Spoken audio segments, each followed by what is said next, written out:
Tem algumas paradas que eu quero estar forte também, mas os últimos 6 meses meio que colocaram os planos em pausa. Mas agora que a gente tá voltando Por aí... que 6 meses? O que Pô, aconteceu? Porque o Monark teve que sair, a gente ficou duro, né? Perfeito. Desculpa. Óbvio. Pergunta... Verdade. Foi um cataclisma aqui, né? Foi. Eu tava lendo um pouquinho sobre você nos últimos... Acho que foi uma entrevista que você deu em 2021, que você disse que... O termo que você usou é que teve que usar a sandália da humildade, que vocês fizeram um movimento errado e teve um problema ali de 9 milhões de dólares, ou uma parada assim. Acho que foi Isso em 1999? Não, uma entrevista que você deu... Não, sim, mas eu estava me referindo a um erro que eu cometi em 1999. Exato. Foi 2 milhões de dólares. 9 milhões de dólares seria pesado. Porra, então... Foi 2. 2 milhões de...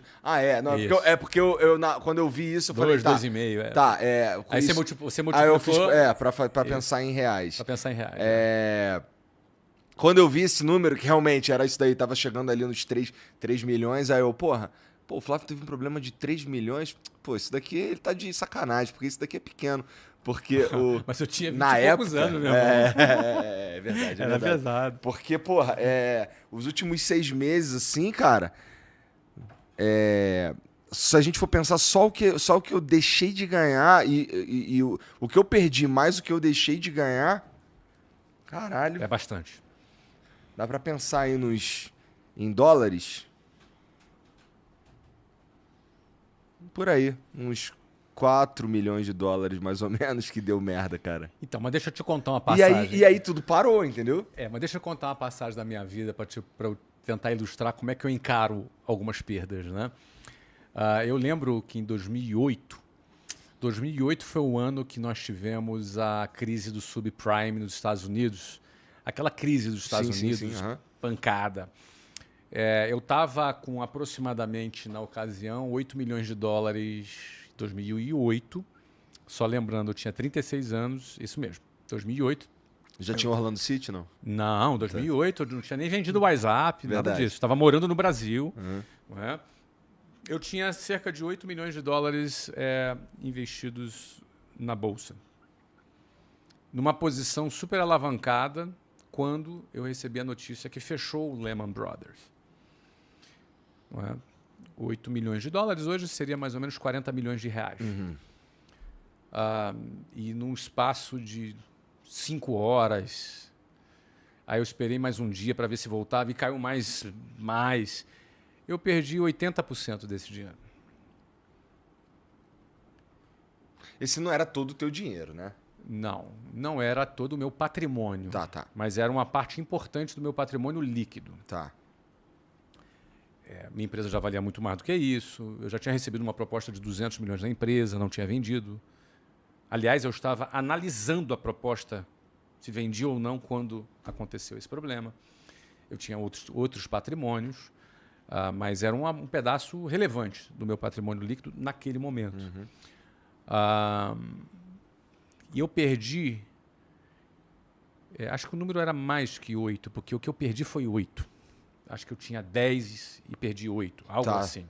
Caralho. Eu perdi uma grana alta. E eu lembro que eu olhando para a Luciana, minha esposa, olhando para a cara dela, caraca, a gente perdeu em 2 dias tanto. E aquele tanto era relevante para a gente, muito relevante. E a gente ficou dando risada. A gente ficou rindo. Porque quantas pessoas no mundo já perderam 8 milhões de dólares em 2 dias? Não tem muitas não, hein? São poucas. Falei, nossa, cara. Às vezes a gente vê assim, né? Eu queria ter o problema do Elon Musk, de repente, que ele perdeu 50 bi no dia. Você já perdeu 50 bi no dia? Nem eu. Nunca tive esse problema. Eu gostaria de ter esse problema. Parece um bom problema para se ter, concorda? Então tem alguns pontos de vista. É claro que as situações ruins, quando elas acontecem, a gente não vai ficar dando uma de hiena, né? Ou ficar dando uma de bobo da corte, dando risada da desgraça simplesmente. Eu acho que se a gente aprendeu com ela e a gente está vivo, cara, faz parte do jogo. O jogo da vida é esse. Faz parte do jogo. Quantas pessoas quebraram completamente durante o Covid? Quebraram completamente. Chance de voltar, né? Eu conheço cara que tinha centenas de milhões e perdeu tudo. Eu conheço. Porra. Eu conheço. Para pensar que quando vem Covid e fecha todas as nossas escolas, se a gente não faz um movimento inteligente, articulado, gerenciado para fazer uma conversão para o digital, quebrar a gente não ia, porque a gente tinha muito caixa. A empresa tinha centenas de milhões em caixa quando começou o Covid. 0 dívida e muito dinheiro em caixa. A empresa quebrar não ia. Mas seria muito ruim. A gente deixou de faturar de um lado, porque por força maior, não foi culpa minha, não foi culpa dos franqueados, não foi culpa de nenhum funcionário nosso, mas a gente redirecionou nosso canal para uma outra área e a gente cresceu de maneira estrondosa. Se transformou numa coisa estrondosa. Então eu posso dizer, poxa, perdemos muito aqui, tá, mas ganhamos muito ali. Se você for analisar, poxa, aconteceu tudo isso lá nesses 6 meses com você e o Monark. Cara, lamentável. Mas tu tá aí vivo, cara. Tá vivo, tá com saúde, tá com uma empresa bonita. Eu vi aqui a casa que eu fui da outra vez, a casa agora sensacional, tua estrutura, tua audiência tá lá em cima, tá com a moral alta pra caramba, irmão. Eu peguei 2 horas de trânsito pra vir aqui dar entrevista. Eu não faria isso com nenhum veículo. Eu não faria isso Muito com obrigado. nenhum veículo. Com o Flow eu faço. Vocês são relevantes pra caramba, cara. Pô, 2 horas de trânsito, cara. Eu me arrependi de vir dirigir. Eu vim dirigindo, cara. Eu falei, meu irmão... Olha, o que acontece? Eu falei, não, eu vou dirigindo, mas vou falando no telefone. Aí comecei fazendo uma reunião falando, aí errei uma saída, cara. Aí fodeu. Meu pai do céu, ali na Marginal Tietê, errei uma saída. Eu falei, meu pai do céu. E aí eu parei de falar, só vim dirigindo. Mas é porque é o Flow. Ah, obrigado, cara. Eu gosto de acreditar que é pelos meus belos dentes. Não são pelos seus... E nem por essa cabeleira que você fez lá no meu amigo Stanley. Mas é porque você é relevante, cara. O Flow é relevante. Isso daí é uma parada que, assim, foi preciso entender isso também, sabe? Que essa relevância chegou, que era a relevância que a gente queria no começo. E ela chegou. E agora... Tem que olhar, meu irmão, do que tu pode ganhar. O que perdeu ficou no passado. Perdeu. Já perdi coisa pra caramba também. Perdi. Agora, quantos gostariam de perder o que você perdeu? Muita gente gostaria de perder o que eu perdi. Quantos gostariam de ter este problema? Porque a gente, às vezes, acha que o nosso problema é gigante. Pô, cara, tem que... É igual videogame. A gente tem que... A vida é um videogame, o dinheiro é o ponto do videogame, e a gente tem que se divertir jogando. E ganhar ponto, bater recorde, ganhar dinheiro é bom. Bom pra caramba, não é ruim. É hipócrita quem disse que é ruim. Mas a gente tem que aproveitar a vida jogando esse videogame, cara. Eu, particularmente, gosto de videogame até hoje e curto esse jogo da vida, né?